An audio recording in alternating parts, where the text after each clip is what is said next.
another episode of Web3 Disruptors. I am thrilled to welcome Emily Rose Dallara to today's episode. Emily is a coach who helps ambitious but overwhelmed leaders thrive without the burnout.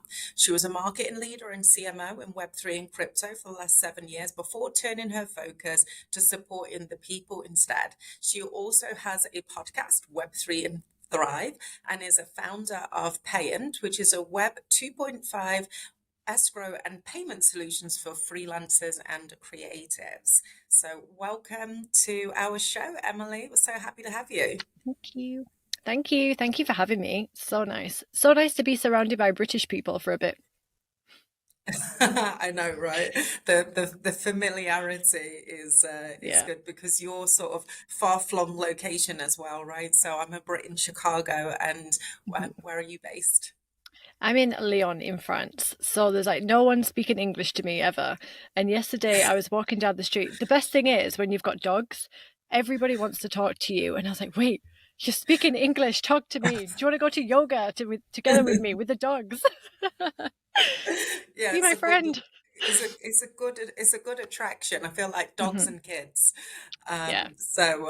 Yeah, I'm often putting my little toddler to work when we're at the playground. It's a good way to recruit mum friends. Yeah, Um, definitely. But thank you so much for joining. And to sort of dive into things, it would be wonderful if you could share with us a little bit about your background and your journey into this weird and wonderful world of Web3. Yes. So I entered Web3 as a participant in 2015. So it was before, actually, I think they coined it Web3, but no one was really using it yet. I came in when I was paying for my, what was it called? Co-working. My brain like fried then. When I was paying for my co-working in Bitcoin. Just because it was a thing. I went to a workshop. I was in Bali, as you do, doing the whole digital nomad thing. And they did this workshop. They introduced the idea of Bitcoin.com, Bitcoin, and they said, hey, if you pay for your co-worker, it's going to get a discount. I was like, okay, cool. I need to save cash. I'll get a discount if I pay with Bitcoin. And then that was it. And then I kind of started reading about it. I fell into this whole, we call it a rabbit hole. Probably you've come across that, a rabbit hole in Oh, Web3. And really fell in love with the idea of the sovereignty and the ability to have more of a choice by being a participant in this space. Overall, like over your financial choices, your data, your privacy, all that kind of stuff. And then in 2016, I was randomly contacted by a guy from Bitcoin.com.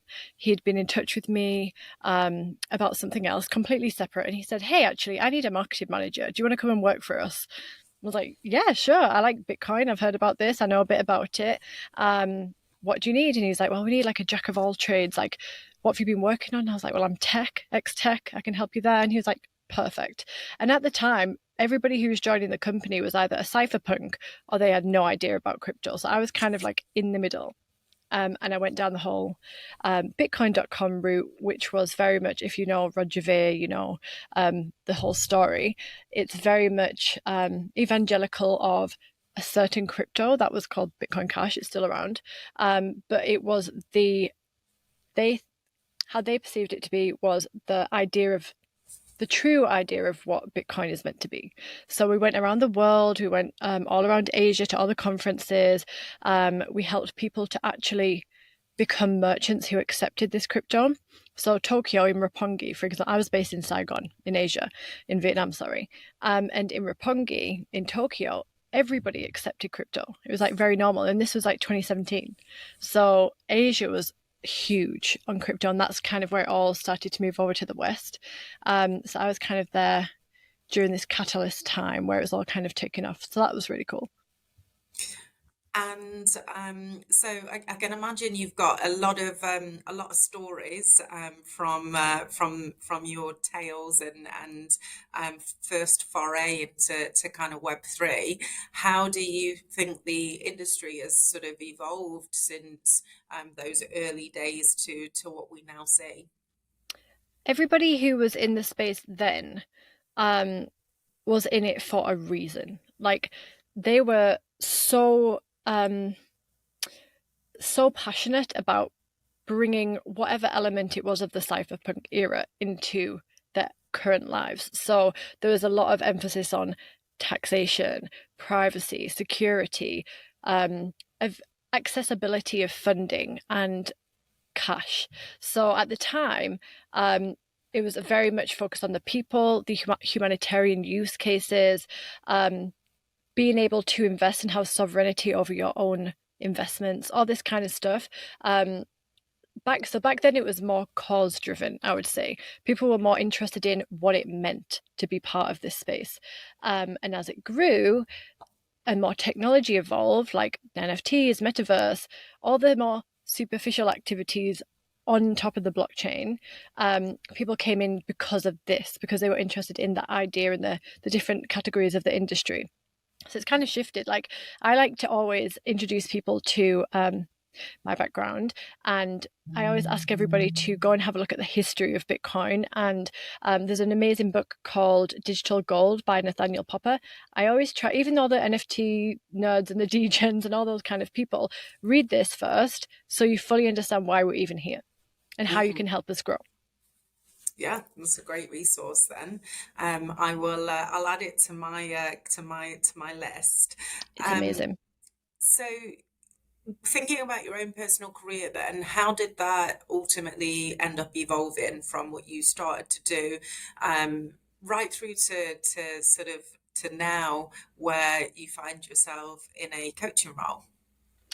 So in this, it was a weird and wonderful space. Back then, there was not many people who were marketers in this industry. There was not that many people who were able to absorb all the information or had the opportunity to absorb all this information and apply it and be in the industry. It was so much, there's too much of a steep hill to climb.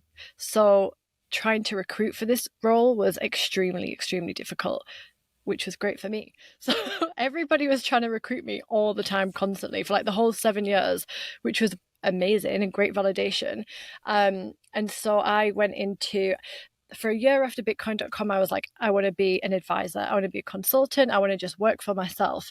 And then I hit a wall, I hit like a plateau, and I was like, wait, I think I've got a knowledge gap. I think I want to understand how to be a better leader, how to manage big teams, how to do huge regional campaigns and global campaigns. So I went into the exchange space. And I actually really wanted to learn about the trading side of crypto versus like the use case and blockchain side. So I went into liquid.com, which it was part of a bigger Asian exchange. Now, unfortunately, they were swallowed by the FTX fallout.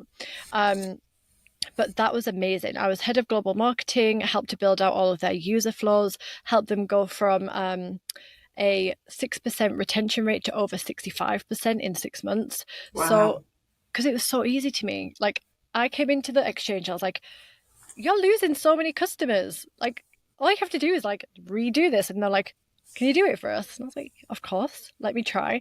And then other exchanges saw what I was doing.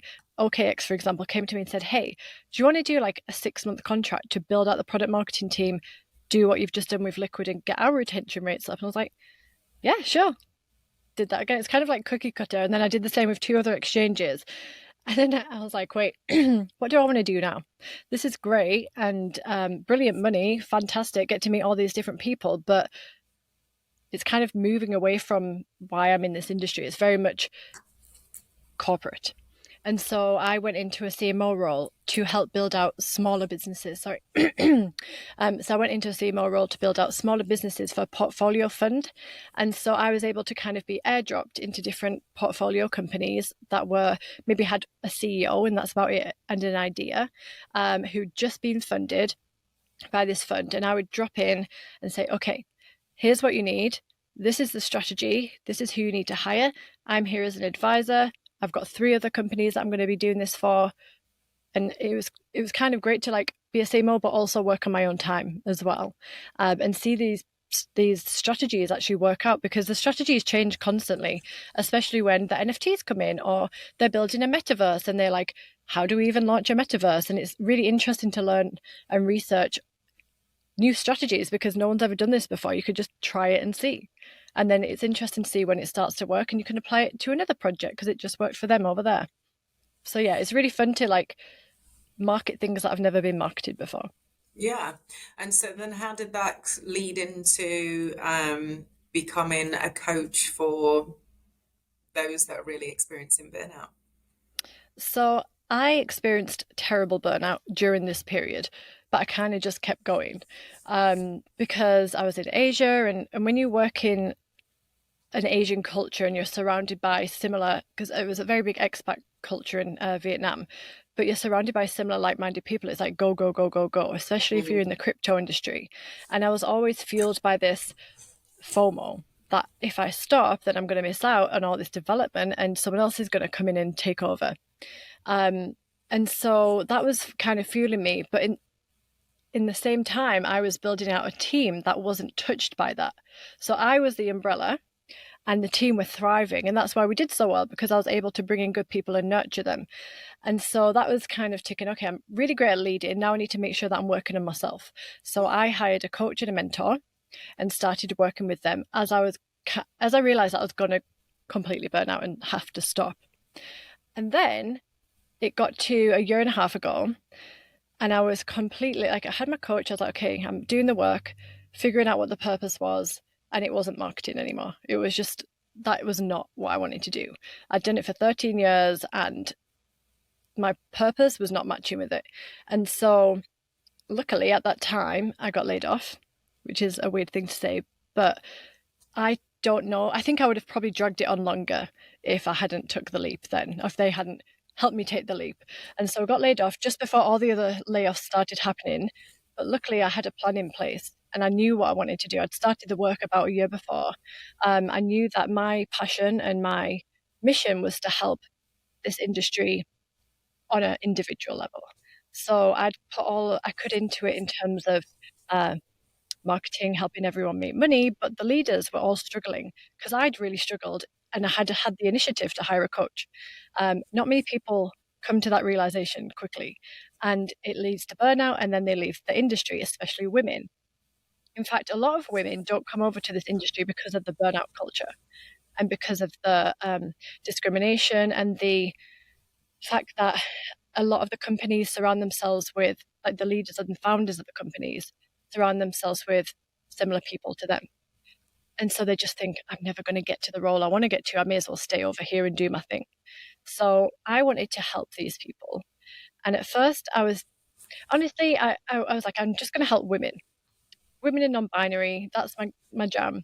But over time, more and more men keep coming to me and saying, hey, I see what you're doing over here. Can we have a chat? And so that's really nice as well, because I fully believe that if we support the men, then they're going to uplift the women, and then it's going to be like a full circle. mm. But yeah. A lot of really interesting things that you sort of said there to kind of unpack. Um, Even if we sort of start with, you talk a lot about people being able to kind of do the work, and you said that you yourself have started to do the work. What does the work look like? You know, so burnout is, I think, a really can be quite a difficult place to come back from. It's almost you wanna catch yourself before you get to that point. And Hmm. as someone who you know, really burnt out quite hard in my former life, you know, particularly with the constant kind of pressures of leadership. And just when it's over a sustained period of time, for me, it was 15 years, it's just finally, Hmm. you know, just kind of couldn't do it anymore. And so a lot of people end up having to kind of make big changes in order to be able to kind of reset. What's your perspective on that? Yeah. So it all comes down to awareness. Do you, if you're working right now and you think everything's fine and you're exhausted and tired and you think that's normal, there's a level of awareness that you have to reach before you know how to make a change, or if you need to either even start looking to make a change. So I think in the industry, especially, there's an awareness, but there's not that realization that they can make a change, if that makes sense. And I think I try and reach these people before they reach that absolute burnout, because that takes a long, like you said, it takes a long time to recover. I want to be able to jump in, assess what's going on, help them to understand what's really going on, because at the superficial level, that's not really what's going on. Tap into the changes that need to be made, help them understand the stories, and help them to start putting processes and structure in place if that's what's necessary. It's not always necessary for everyone, but help them to understand that there's another way to work. And sometimes I get people who are in leadership roles in the industry, and then they go through a program with me, and I don't want to work in this industry anymore. Like, I actually don't. Like, this has been niggling away, and I can make my decision properly now. And so they go on and maybe they build their own business. So yeah, it's really catching them. But as somebody in that, it's difficult to know, is this just normal, or is this burnout? I don't know. And I think the only way to do that is raise your own self-awareness, but also for other people like me, for example, to give people, I guess, reminders or information that helps them to question whether they're working sustainably or not, or to Yeah. question, is this what they're meant to be doing or not? Yeah, we're so much more inclined to go and go do an annual to check our physical health, but the idea of is kind of checking in with ourselves in a very similar way, in terms of kind of mental health and sort of, am I aligned right now, Mm-hmm.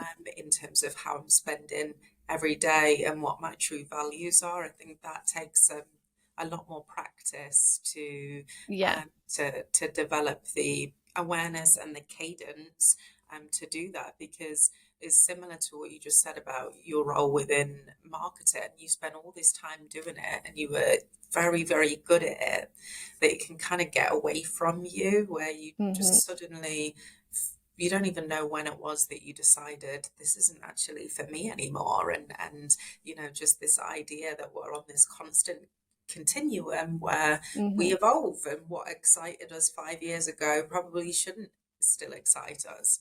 Mm-hmm. Definitely. And I like what you mentioned about values. It's not many people know what their values are. They've never actually sat down to consider this.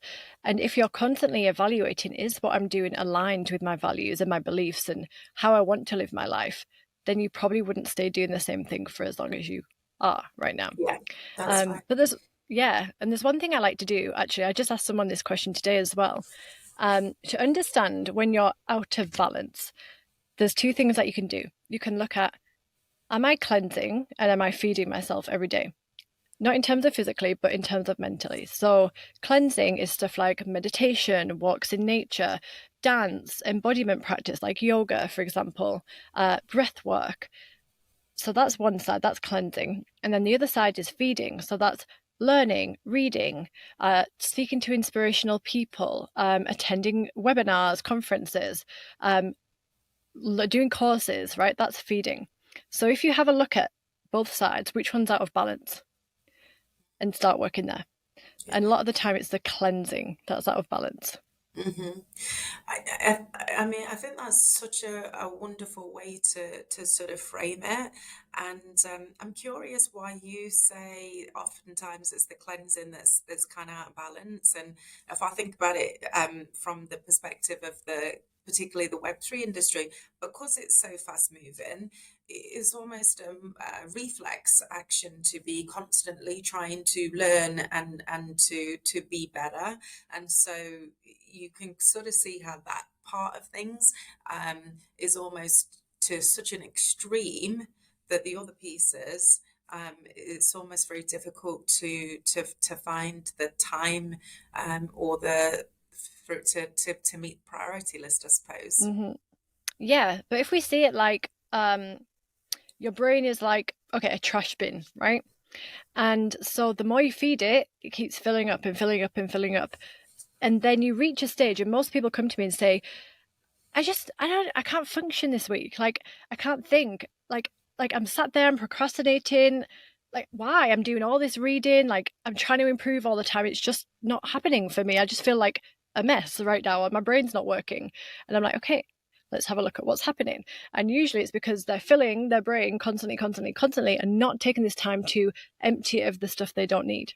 and take time for space. So, and this is a learned practice for me. I've been a meditator for 10 years. I've been a yogi for many years. And so for me, it's always been there, but it ramped up in the last 3 years, I would say. And that without this, I don't have capacity at all. Yeah. So I know, and if I ever feel like anything's a bit too much or I'm feeling overwhelmed, I'm like, okay, let's stop everything today, or for the next week, I'm going to block out my calendar and we're just going to walk every day. We're going to do breath work. We're going to maybe go and discover some new spiritual practices or whatever, just to refill the cup. And many people don't know or don't think that they can do that. Mm. It's interesting, and I think as someone, whenever someone says they've meditated, been doing meditation for 10 years, I always feel so incredibly envious because I'm really one of those people that kind of struggles to meditate for anything beyond 10 minutes. My brain starts racing. But someone did give me some really great advice around meditation, which is, little and often. And so Mm-hmm. I'm certain that there's that kind of correlation between just start with something, it doesn't have to. Yeah. And it's also finding your own practice. So in like the spiritual world, we call it embodiment practice, which is yoga, meditation, dancing, breath work, whatever works for you. So maybe meditation at this moment in your life isn't going to help you, or it Mm, might be too much you might see it as too much hard work, and that's fine. You don't need to force it. What else do you like to do? Do you like to dance in the morning? Do you like to do a yoga flow? Do you like to just sit there and like try different breath work tactics? Um, that's just as good, because the idea is not to switch off your mind. The idea is to reach a level where your body is in a parasympathetic mode, which means it's not digesting, it's not having any other kind of actions, it's just still. yeah. Emily, I want to relate this a little to something that you mentioned in terms of the industry itself. So you talked a lot about, sort of really women's relationship with the kind of Web3 industry, and in some ways sort of talked about maybe the difficulties, or certainly alluded to how challenging it can be as a woman to really sort of thrive in the space. What do you think that organizations can and should do to make this a sustainable career choice for women, and an area where we feel that we can be in this industry and truly thrive in all areas as opposed to just getting ahead? That is a great question. I think, and we both know Bridget, you've probably had a chat with Bridget. Bridget's been a massive influence on me, actually. I've known her for about 4 years now. So she's my like source of information when it comes to gender equity. But what I've experienced is early in this industry, it was women were more likely to be tokenized. So we were asked to be put on decks to improve the viability of someone being invested in. We were asked like ridiculous, like I used to get asked ridiculous questions when I was meeting people to try and like trip me up. So it was always as if like women are a bit stupid and they're just here to be looked at. That was what it used to be like. I think we've come a really long way, and companies like, for example, I really like MoonPay. I've known the MoonPay guys for a really long time. They used to be like all men. I think there were about 5 of them when they first started out, and now they have like this disclaimer. I saw the other day they have this disclaimer in the bottom of their posts when they're advertising jobs about women, like please apply if you're a woman, and they've like genderized the text and everything. So they're actively making a huge step towards welcoming women over. And I think the biggest challenge has been, and I did a study with Bridget actually about 3 years ago with senior software engineers, females, trying to understand why they didn't want to come and become CTOs in the space. Why are you just you've got 20 years experience as a senior software engineer in tech? why don't you want to come be a CTO and like lead these teams? And a lot of the time it was because, one, I'm a woman, no one's going to listen to me. Two, I don't feel I'm good enough. And three, I don't think I'm going to get paid what I want. So I'm just fine here. I'm fine being in my senior position. So there was a lot of blockers, especially for the female engineers. Now I think it's getting a bit better, and I think companies could do with looking at who's doing it really well. Like MoonPay, for example. I'm trying to think who else is really good. I can't think off the top of my head, but there's some really big companies like Coinbase, for example, very inclusive companies. Mm-hmm. The ones who are becoming like corporate status, they are starting to implement the Web2 kind of corporate vibe, inclusivity. Let me see if I can answer your question better to that. I'm like so hot in this box, it's melting my brain. I need to get a fan. Yeah, so in terms of my experience, when I first came into my like first leadership role with the big exchange, I remember being in team meetings at first and being talked over constantly, like by many loud male voices. And after a while, I spoke to my mentor, what can I do about this? And she was like, you don't have to be louder. You have to just be more, what's the word? You have to be more authoritative and more firm. And so for me, that's not really natural. I'm very much, it is now, didn't used to be very natural. And so I found myself being able to lead meetings instead. So taking the lead, saying, hey, I feel like this meeting doesn't really have an agenda. Do you mind if I set the agenda? Do you mind if I lead the agenda to make sure everybody's got a chance of being heard? And so that I kind of like switched it around, because there was never any agenda in any of these meetings. It wasn't structured. Like most of the teams in Web3, there's like, when you work in the companies, there's like nothing. You have to kind of put everything into place. And so that's how I kind of stepped forward and took the lead. I didn't have to speak louder. I didn't have to like be authoritative. I just took the lead in a different direction. So I think Mm-hmm. many women don't realize that they can jump in, because a lot of these companies are really malleable, especially if they're in startup phase. You can literally build your department and bring all your experience and make it what you want. I think not many women know that. Yeah. Listening to your story, even around, and it's amazing how common this is a go-to example is around, well, I would just get talked over all the time. And so when you think about how that makes you feel, as on a human level, as a leader, as a co-worker, I mean, it's sort of the ultimate sign of disrespect, or people don't really value what it is that I have to say, or my Mm-hmm. contribution. And so when I listen to that, I think it is such a clear opportunity for organizations to think about the day to day and how they run their businesses, um, from meetings through to a whole host of other things, and see if it's really truly in alignment with Mm-hmm. values, because that's what it ultimately kind of comes down to. And I would say that when you are not the only in a meeting, so when you're not the only female in a meeting, or you're not the only minority in a meeting, it's a whole lot easier to sort of have a different tone and a different lens. It's incredibly difficult when you are the only woman that's kind of sat in a meeting. And so my feedback constantly to sort of organizations is, it's really not about kind of peppering in a one woman or two, if you're lucky, into to Mm-hmm. your leadership team, right? Like, this actually has to be genuinely, you value the sort of diversity of thought.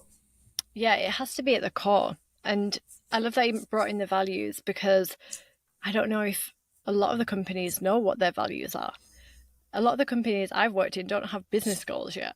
So it's kind of sitting down, taking that time and putting priority on it. And I think when they're first starting businesses, I say they like before the bear market, when people were starting to build out their teams, the focus was on how do we raise more money? Mm. And everything went into that. And I used to find that plans pivoted constantly, because, oh, well, this investor just says if we do this and partner with this person, then they're going to invest more money. So it's like never focused on actually what's going to build out a sustainable operational team, a sustainable culture in their business. And I think, getting down to the core of the business and taking the time and prioritization. And really, like, I talk to Bridget about this a lot.